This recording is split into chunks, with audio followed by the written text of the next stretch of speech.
आज कर्नाटक से लेकर के दिल्ली तक सारी सुइयां घूमी हुई है। हर सुई को घुमा करके चेक किया जा रहा है कि कहां पर कितना तापमान है, कहां पर कितना दबाव लग रहा है और कहां पर कितना दबाव और लगाना है। सब कुछ चेक किया जा रहा है, एक एक चीज चेक की जा रही है, कर्नाटक से लेकर के दिल्ली तक।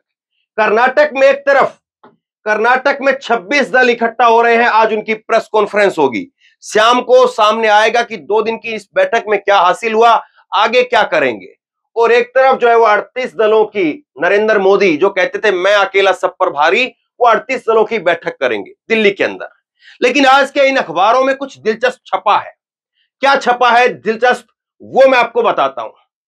ये जो 38 और 26 की जो आंकड़ा आपको नजर आ रहा है, 38 और 26 का जो ये आंकड़ा है, इसमें से अभी भी 47 लोकसभा की सीटें ऐसी हैं जिन दलों के पास में है, वो ना इस 38 में शामिल हुए हैं और ना इस 26 में शामिल हुए हैं।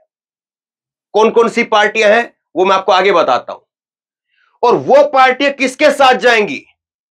मसलन इसमें जो है वो मायावती की पार्टी है, टीडीपी है, ओवैसी की पार्टी है। कुल मिलाकर के 47 लोकसभा की सीटें ऐसी हैं जो ना अभी बीजेपी की तरफ दिखाई दे रही है और ना कांग्रेस की तरफ दिखाई दे रही है, ना इस 26 वाले आंकड़े में है और ना इस 38 वाले आंकड़े में है। हाँ, एक खबर सुबह सुबह जो है वो आ गई और उससे कुछ तस्वीर साफ हो गई। जो कुछ पतंगबाज कल पतंग उड़ा रहे थे और हवा में जो है वो गुब्बारे छोड़ रहे थे, वो खत्म हो गए हैं।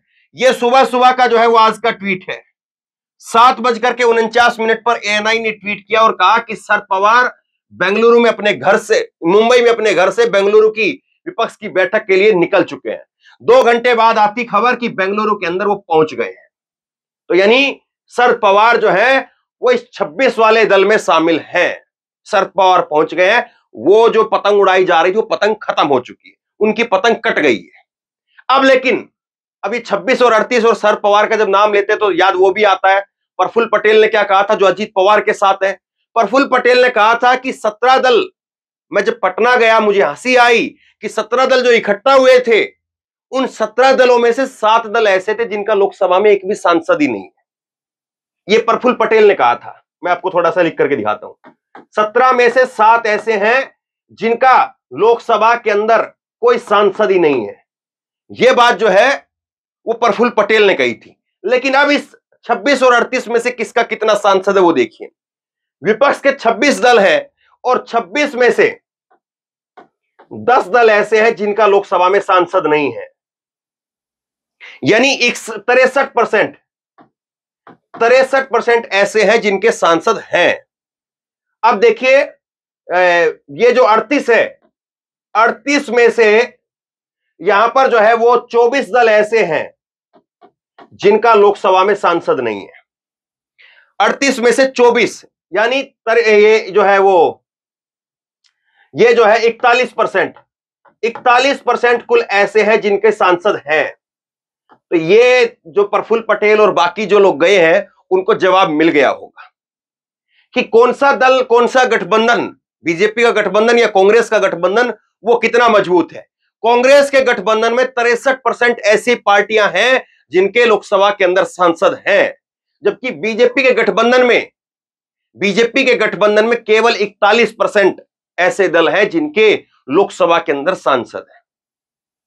तो ये आंकड़ा, ये गणित अपने आप में बहुत कुछ कहता है। लेकिन इस पर बात करनी जरूरी है कि ये 47 जो यहां पर आपको नजर आ रहा है, ये 47 जो आपको नजर आ रहा है, इस 47 में से ये जो 47 सीटें हैं वो किसकी तरफ जाएंगी, ये गणित बहुत जरूरी है। तो इस गणित को मैं आपको बताऊंगा। और आप जो है वो 2 दिन से मैं लगातार कह रहा हूं, और ये नवभारत ने आज छापा भी है इसको, कि आप देखिए एक तरफ जो है वो कल जो है वो अमित शाह ने बैठक की चिराग पासवान से, तो चिराग पासवान को वोट करेंगे लोग या लालू प्रसाद यादव को वोट करेंगे या नीतीश को वोट करेंगे, यहीं से जो है वो तय हो जाता है। और इसीलिए जो है जो विपक्ष के 63% यहां पर आ रहे हैं वो इसलिए है क्योंकि विपक्ष के पास में बड़े चेहरे हैं जिनके लोकसभा के अंदर जो है या राज्यसभा के अंदर जिनके सांसद हैं। अब आगे देखिए, आज जो है वो जो खबरें दिल्ली से लेकर के बेंगलुरु तक जो है वो सियासत के रंग तेज हो रहे हैं, इसमें विपक्ष कह रहा है कि हम सब एक हैं, संदेश के साथ में 26 विपक्षी दल एक हो गए। तो विपक्षी गठजोड़ जो है वो भानुमति का कुनबा है, न नेता है न नियत है। नड्डा जो है इस बात को कह रहे हैं और नड्डा साहब जो है वो यहाँ पर चिराग पासवान से मेल मुलाकात कर रहे हैं। कल आपको बताया था मैंने कुनबे के बारे में तो बहुत अच्छे से, तो कुनबे के बारे में फिर दोबारा से एक्सप्लेन करें ठीक नहीं लगता है। अब देखिए एक सवाल जो ये भी है कि कुनबा वाली जो बात कह रहे हैं, तो नड्डा साहब ने जो है कल जो मैंने आपको खबर दिखाई थी, जब इन्होंने बिहार के अंदर जो कह दिया था और बिहार में कह दिया था कि साहब इस बार क्षेत्रीय पार्टियां खत्म हो जाएंगी, तो क्या ये संदेश जो है वो अकाली दल के लिए, टीडीपी के लिए नड्डा का जो संदेश है, नड्डा ने जो बयान अपना बदला है, क्या ये संदेश यहां से निकलता है कि नहीं साहब हम तो सबका कुनबा साथ लेकर के चलेंगे? तो अकाली दल को और टीडीपी को और बाकी के लोगों को कहा जा रहा है कि आ जाइए, कोई दिक्कत नहीं, पुरानी बातें थी, भूल जाइए उन चीजों को। ये भी बड़ी खबर है। दूसरी खबर जो है वो ये भी बड़ी खबर है, कल ही जो है वो कर्नाटक के अंदर जो है बैठक चल रही थी और कर्नाटक के साथ लगते हुए तमिलनाडु के अंदर मंत्री के घर पर छापा मार दिया। सीएम स्टालिन ने कहा कि चुनाव प्रचार में ईडी जो है शामिल हो गई है। और यही बात जो है मल्लिकार्जुन खड़गे ने कहा। मल्लिकार्जुन खड़गे ने भी कहा कि हमारे साथ में जितने भी दल हैं उनको ऐसे ही डराने की कोशिश हो रही है कि एजेंसियां भेज देते हैं, लेकिन एजेंसियों का बात खत्म हो चुकी है। एजेंसियों के भेजने से ना डीएमके जो है वो डरेगी, ना टीएमसी डरेगी, ना शिवसेना डरेगी, ना एनसीपी डरेगी। जो डरेंगे वो चले गए। ये बात जो है मल्लिकार्जुन खड़गे ने भी कही। तो एक खबर खैर ये भी है, बीजेपी कह रही है कि सत्ता के भूखे नेताओं की मीटिंग हो रही है। अब बीजेपी तो बिल्कुल जो है वो देश प्रेम में, देश धर्म में और फकीर पने में जो है वो लगी हुई है। उसको तो कोई सत्ता से मतलब ही नहीं है, वो तो बिल्कुल फकीर की तरह से जो है देश को चला रहे हैं। बाकी लोग जो सत्ता है, लेकिन ये समझ में नहीं आता बीजेपी जब ये कहती है कि सत्ता के भूखे लोग, तो वो जहां पर गोवा में बहुमत नहीं मिलता तो गोवा में सरकार बना लेते हैं, मणिपुर में नहीं मिलता तो वहां पर सरकार बना लेते हैं, और उसके बाद में जहां पर सरकार विपक्ष की बनी हुई है वहां पर तोड़ करके जो मध्य प्रदेश में, कर्नाटक में, वहां पर ऑपरेशन लोटस चला करके सरकार वहां बना लेते हैं। तो सत्ता का भूखा कौन है, इस बात को फिर बीजेपी बताए, अच्छा लगता है क्या? खैर, तो ये एक जो है वो यूपी से भी जो है वो खबर अब रही, और यूपी से ये खबर रही कि समाजवादी पार्टी से इस्तीफा देने वाले दारा सिंह चौहान जो बीजेपी में शामिल हो गए हैं। ये उत्तर प्रदेश के चुनाव में जो है वो आए थे और अब चले गए हैं। अब कहा जा रहा है कि बीजेपी जो है इनको हो सकता है कि राज्यसभा का लोकसभा का चुनाव लड़वा दे। लेकिन जो बड़ी चीज है वो मैं आपको दिखाता हूं। ये भी एक खबर है, इस पर बाद में आएंगे, लेकिन ये बात करिए पहले। ये 47 जो दल हैं, 47 माफ कीजिए, 47 दल नहीं, 47 सांसद जो हैं, 47 सांसद वाले 8 दल जो है वो ऐसे हैं जो अभी भी किसी के साथ नहीं गए हैं। ना ये 26 में है और ना ही ये जो है वो 38 में है। ये 8 दल हैं और ये 8 दल जो है वो जिस तरफ जाएंगे वो 47 सांसद जो है वो अपने साथ में लेकर के चले जाएंगे। अब इसमें कौन कौन है सुनिए जरा। 39 दल जो है लोकसभा में, अभी 39 दलों के सांसद हैं। कुल अभी जो सांसद हैं वो 39 दलों के हैं। इनमें से 32 दल एनडीए या यूपीए से जुड़े हुए हैं, दोनों अलग अलग, जो बीजेपी गठबंधन, कांग्रेस गठबंधन। एनडीए के 38 में से 24 दलों का लोकसभा में प्रतिनिधि नहीं है, वहीं विपक्ष के 26 में से 10 का कोई सांसद नहीं है। वाईएसआर, कांग्रेस, बीजद, बीआरएस, टीडीपी, यूडीएफ, जेडीएस और एआईएम और बसपा, इनका किसी के साथ में गठबंधन नहीं हुआ है। ये 8 दल हैं, जिसमें बीएसपी है, जिसमें ओवैसी की पार्टी है एआईएमआईएम, और इसमें जो है वो टीडीपी है, और इसमें जो है वो बीआरएस है। तो ये सारी पार्टियां जो है, अभी 8 पार्टियां हैं, जेडीएस है कर्नाटक की। ये 8 पार्टियां हैं जो अभी भी किसी के खाते में नहीं है, और ये जिसके खाते में जाएंगी, ये 26 और 38 का जो नंबर है वो बढ़ेगा। ये तो अब तय हो रहा है कि 26 में से कम नहीं होने वाला है, 38 में से कम नहीं होने वाला है। हाँ, हो सकता है कि उधर से खींचतान करके, क्योंकि यहां पर तो इन्होंने झोली फैला करके रखा हुआ। कांग्रेस ने कह रहा है कि हम में से कोई बलिदान देना पड़ेगा तो हम दे देंगे, लेकिन यहां पर जो है ये 8 दल जो हैं, अब देखिए 8 दलों में बीएसपी किसकी तरफ जाएगी? बीएसपी मुझे लगता है कि आखिरी में या तो वो विपक्ष के गठबंधन में आ जाए या अकेले लड़े। तो बीएसपी को हो सकता है कि वोट मिले। अगर बीएसपी बीजेपी के साथ चली गई चुनाव से पहले, तो ऐसा लगता है कि बीएसपी की जो सांसदों की संख्या है वो 0 हो सकती है। पिछली बार बीएसपी एसपी का जब गठबंधन हुआ था तो बीएसपी को फायदा हुआ था, लेकिन अगर इस बार अगर उल्टा कर लिया तो इस बार नुकसान हो जाएगा और 0 हो जाएगी, क्योंकि इस बार वोटर 2 है, एक मोदी के खिलाफ है, एक मोदी के साथ है, एक कांग्रेस को चाहने वाला है, एक बीजेपी को चाहने वाला है। ये बिल्कुल क्लियर हो चुका है। इसमें 26-38 दलों की बात तो है, लेकिन 26-38 नहीं, एक बीजेपी का वोट है, एक कांग्रेस का वोट है। या तो कांग्रेस को वोट देगा वो, या बीजेपी को वोट देगा। देश में अब 2 ही वोट हैं। बीजेपी मतलब उस गठबंधन के साथ में, बीजेपी वाले गठबंधन के साथ में, कांग्रेस मतलब कांग्रेस के गठबंधन वाले साथ में। या तो अब जो है वो लोग राहुल को वोट जो है वो प्रधानमंत्री बनाने के लिए, या कांग्रेस जो है जिसको प्रधानमंत्री बनाए उसको बनाने के लिए वोट देंगे, चाहे जिसमें नीतीश कुमार आ जाए, चाहे जिसमें मल्लिकार्जुन खड़गे को प्रधानमंत्री बना दिया जाए, चाहे जो है वो कोई नया मनमोहन सिंह निकाल करके जो है वो विपक्ष के अंदर से निकाला जाए। लेकिन लोग अब वोट 2 ही तरीके से करेंगे, या तो नरेंद्र मोदी को प्रधानमंत्री बनाने के लिए वोट करेंगे, या नरेंद्र मोदी को प्रधानमंत्री से हटाने के लिए वोट करेंगे। तो ऐसे में ये जो 8 पार्टियां हैं वो किधर जाएंगी, और वो एक बड़ा सवाल है। नहीं जाएंगी तो इस बार इनकी संख्या कितनी रहेगी इसके पता नहीं है। और ये अगर ये साथ में आ गई तो हो सकता है कि पिछली बार 10 सीटें जो है वो बीएसपी की रही थी, तो इस बार भी 10 सीटें 15 सीटें जो है वो बीएसपी की आसानी से रह सकती है। अब एआईएम जो है वो ओवैसी की पार्टी उधर तो जा नहीं सकती है, बीजेपी की तरफ तो मतलब ही नहीं है। दूसरी तरफ जो है इनको इधर जो है वो लेंगे नहीं शायद गठबंधन में, क्योंकि इनके बयान उसी तरह से रहते हैं। तो फिर इसका मतलब है ये कि ये भी बीच में रहेंगे, और बीच में रहेंगे तो इस बार ओवैसी का मामला लग रहा है कि निपट जाएगा, क्योंकि इस बार वोटर इधर या उधर है। जिस तरह से आपने बंगाल में देखा, कांग्रेस को बिल्कुल सुपड़ा साफ कर दिया, वोटर या बीजेपी के साथ था या ममता के साथ था। इस तरह से अभी आपने कर्नाटक में देखा, वोटर या बीजेपी के साथ था या कांग्रेस के साथ था, जेडीएस को साफ कर दिया। यहां तक कि वोकालिंगा के जो वोट थे वो भी कांग्रेस को मिले, लिंगायत के वोट थे वो भी कांग्रेस को मिले। तो बिल्कुल साफ था, या तो कांग्रेस या बीजेपी, जेडीएस का कोई मतलब नहीं, या कांग्रेस या बीजेपी या ममता बनर्जी, कांग्रेस का कोई मतलब नहीं। बीच का अब कोई नहीं बचा है, बीच का तो शून्य हो गया है मामला। और विधानसभा के अंदर तो फिर भी कुछ जो इधर उधर हो जाता है, विधानसभा के अंदर होता है कि लोकल सांसद के ऊपर जो है वो वोट हो जाता है, लेकिन इस बार नहीं है। इस बार झाड़ू लगी हुई बीच में से। अब जो है ये बड़ा जो है ये पॉइंट ये रहेगा कि इनमें से कौन लोग जो है किधर जाते हैं। अब ये जो अब बीआरएस की बात करेंगे तो तेलंगाना के अंदर अब चुनाव है। तेलंगाना में अगर कांग्रेस ने सुपड़ा साफ कर दिया तो इनके पास में कोई चॉइस बचेगी नहीं कि ये बीजेपी के साथ जाए, और अगर बीजेपी के साथ गए तो कांग्रेस और सुपड़ा साफ कर देगी, क्योंकि एक लहर खड़ी हो जाती है चुनाव के बाद में। तो ये गणित जो है बड़ा इंपॉर्टेंट है। 39 दल अभी ऐसे हैं लोकसभा के अंदर जिनके सांसद हैं, और इसमें से 32 दल जो है वो जुड़े हुए हैं, 7 दल जो है इसमें ऐसे हैं जो इधर उधर जुड़े हुए नहीं है। तो ये गणित बहुत इंपॉर्टेंट है, ये गणित अपने आप में बहुत कुछ कहता है। अब जो एक जो खबर है, इसी में जो खबर जो है वो लगी हुई है, भास्कर में ये खबर लगी हुई है कि जो वर्ग केंद्रीय योजनाओं का सबसे ज्यादा लाभ पा रहे हैं, बीजेपी उन्हें साधने के लिए कुनबा बढ़ा रही है भाजपा।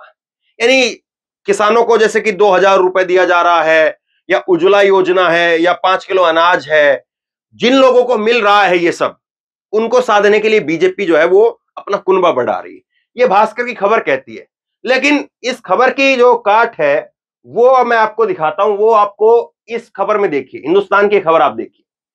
विपक्षी एकता में के जवाब में दलित ओबीसी का जो दाव है, देखिए इस बार जो है नीतीश कुमार का एक दाव जो है वो केंद्र स्तर पर जो है वो अपनाया जा रहा है। ये जो गठबंधन है, जिस तरह से बिहार में नीतीश कुमार जो गठबंधन एक बना करके चलते हैं, उनका जो वोट है जिसमें अल्पसंख्यक भी नीतीश कुमार को वोट करता है, मुसलमान नीतीश कुमार को वोट करते हैं, पिछड़े नीतीश कुमार को वोट करते हैं, जिसमें कुर्मी है, ओबीसी हैं और दलित हैं, वो वोट करते हैं। तो वो जो नीतीश कुमार का जो पैटर्न है उसको जो है वो इस बार नेशनल लेवल पर अप्लाई करने की कोशिश हो रही है। दूसरी तरफ बीजेपी कोशिश कर रही है कि मांझी, चिराग पासवान और जो छोटे दल हैं, जो ये कहेंगे आपकी जो SC ST जिनका वोट बैंक है उनको साधने में बीजेपी लगी हुई है। इस बार जो है वो अपर कास्ट जो मानी जाती है, हालांकि अपर कास्ट कुछ होता नहीं है, सब इंसान तो एक ही है, लेकिन चुनावी लिहाज से अगर बात करें तो मैं आपको बता रहा हूं इस बार उनकी खेल खत्म है। सबको पता है कि उनको जिधर जाना है जिधर जाना है। इस बार जो है वो चुनावी किंग जो है वो ओबीसी है, दलित है और अल्पसंख्यक है। इस बार जो है वो जीत और हार की चाबी जो है वो उनके पास में है और इस बार उनके लिए खुल करके दोनों दल जो है वो अपना खजाना खोलेंगे और खुल करके उनके लिए बोलेंगे कि हां हम दलितों के लिए ये करेंगे, हम अल्पसंख्यकों के लिए ये करेंगे। बीजेपी तक जो है वो अल्पसंख्यकों के लिए पसमंदा की यात्रा जो है वो पसमंदा मित्र यात्रा जो है कुछ इस तरह से बीजेपी निकाल रही है। तो आप उसी से अंदाजा लगा लीजिए कि 2024 की जो राजनीति है वो किस तरफ बढ़ रही है। अब इसमें एक दिलचस्प चीज और है वो आपको बताता हूं। ये जो है वो टीएमसी का पश्चिम बंगाल का जो है गणित दिखाया इसमें। और ये जो है वो यहां पर इस बैठक में जो बड़ी चर्चा है वो ये है कि वोट कैसे ना छिटके, वोट का बंटवारा नहीं होना चाहिए। एक एक वोट जो है वो क्योंकि पूरा सब कुछ आकर के इकट्ठा हो गया है, अगर सब कुछ आकर के इकट्ठा हो गया तो अब इसके बाद में कहीं से एक कोना तक ना बचे, कहीं से एक जरा सा छेद तक ना बचे जहां से हवा निकले। अगर वहां से हवा निकली तो सारे टायर की हवा निकल जाएगी। तो इसलिए कैसे इस जो है वो खबर में समझाया है कि बीजेपी और टीएमसी और कांग्रेस, अगर 2 लोकसभा चुनाव की जो है यहां पर बात करके दिखाई गई है कि टीएमसी के पास 22% वोट रहे 2019 में और बीजेपी के पास में जो है वो 18% वोट रहे। कांग्रेस यहां पर मैंने बताया ना, कांग्रेस फिर वहां पर 0 है, कांग्रेस को 0.5% वोट मिले। कांग्रेस को जो है वो माफ कीजिए, ये सीटें हैं 22 सीटें जो है वो टीएमसी के पास रही, बीजेपी के पास में 18 सीटें रही, कांग्रेस के पास 5 सीटें रही और ये 43 और 40 और 5% ये वोट शेयर है।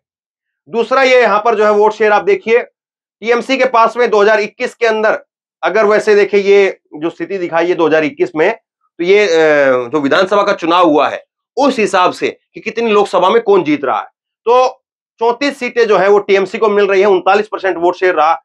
बीजेपी के जो है वो 0% 17% वोट मिल रहा है, 2 सीटें मिल रही हैं। कांग्रेस को जो है 4 सीट मिल रही है और 9% जो है वो यहां पर वोट शेयर मिल रहा है। अब ये समझने वाली बात है कि देखिए कांग्रेस को वोट शेयर कम मिल रहा है तब भी सीटें ज्यादा मिल रही है, बीजेपी को वोट शेयर ज्यादा है लेकिन सीट कम मिल रही है और टीएमसी को सबसे ज्यादा फायदा हो रहा है। टीएमसी को 34 सीटें यहां पर दिखाई दे रही, 34 सीटें जो है वो टीएमसी को यहां पर मिल रही है। तो ये स्थिति जो है वो दिलचस्प है और अब इस आंकड़े को कैसे जो है बरकरार रखा जाए। अब अगर इस चीज को देख लें, इस चीज को अगर देख लें और लोकसभा के चुनाव में अगर कन्वर्ट करके देखें तो फिर उसके बाद में ये 34 और 4 38 सीटें जो है वो यहां पर विपक्ष के पास में हो जाती है। केवल 2 सीटें ऐसी होनी चाहिए जो बीजेपी के पास में जाए और अगर ये हो गया ऐसे हो जाएगा, क्योंकि 38 सीट और 18 सीट बहुत ज्यादा अंतर है। कहां तो 2 सीट आएंगी इस बार बंगाल के अंदर और कहां जो है वो 18 सीट आ रही थी पिछली बार, तो 18 से सीधा 2 पर आकर के बीजेपी नीचे धड़ाम से लगेगी। तो देखिए कितना, एक राज्य में 16 सीटों का नुकसान है और विपक्ष को एक राज्य में सीधे सीधे 38 सीटें मिल रही है। ऐसे ही बंगाल में, ऐसे ही बंगाल के बाद ऐसे ही बिहार में, ऐसे ही महाराष्ट्र के अंदर और ऐसे ही जो है फिर उसके बाद में आप देखेंगे यूपी के अंदर भी हो सकता है। यूपी मेरे मुंह से देर से भी निकला और सबसे बाद में निकला। यूपी की वजह जो है उसमें एक यूपी की सत्ता है, क्योंकि बाकी के राज्यों में इनकी सत्ता नहीं है। बंगाल में सत्ता नहीं है, बिहार में सत्ता नहीं है, महाराष्ट्र में सत्ता है, लेकिन उस सत्ता का पावर का जो है वो जो टसन होता है वो है नहीं, क्योंकि पावर उनके हाथ में नहीं है। पावर इधर उधर जो है वो खिंची हुई है, सब अपनी तरफ से खींचने में लगे हुए, वो दूसरे को क्या निशाना साधेंगे, वो अपने से नहीं बच पा रहे हैं। तो ये गणित जो है बड़ा दिलचस्प है और इसीलिए जो है अब इस गठबंधन को देखें, इस वोट शेयर को देखें तो ये सारी कवायद जो है वो आज और कल जो है वो इन सारी चीजों पर बात हो रही है। शाम को क्या कुछ निकल करके आता है इस बैठक पर दिन भर मेरी नजर रहेगी। आप बताइए कि ये सारा गणित क्या कह रहा है। 8 पार्टियां जो है उनको खांचे में किसके जो है वो किस तरफ जाएंगी, पूरा गणित जो है वो आपको आपके सामने रखा है, पूरी खबर आपके सामने रखी है। थोड़ा सा लंबा वीडियो हो गया है लेकिन चीजें कई सारी थी जिनको समेटकर आप तक पहुंचाना जरूरी था। शेयर करिए इस खबर को। और आप क्या सोचते हैं? जो सारे यहां पर राजनीतिक पहलू मैंने आपके सामने रखे हैं, सारे समीकरण आपके सामने रखे हैं, तो आप क्या सोचते हैं? नीचे कमेंट बॉक्स में अपनी राय लिख करके जरूर बताइए। इस वीडियो को खूब शेयर कीजिए, लोगों तक पहुंचाइए, ताकि लोगों को भी समझ में आए कि बड़ी तस्वीर क्या है। क्योंकि बहुत सारे पहलू ऐसे हैं जिसको लेकर के लोगों के दिमाग में एक असमंजस है, कंफ्यूजन है कि ये कैसे होगा, वो कैसे होगा, वो कैसे होगा, ये कैसे होगा।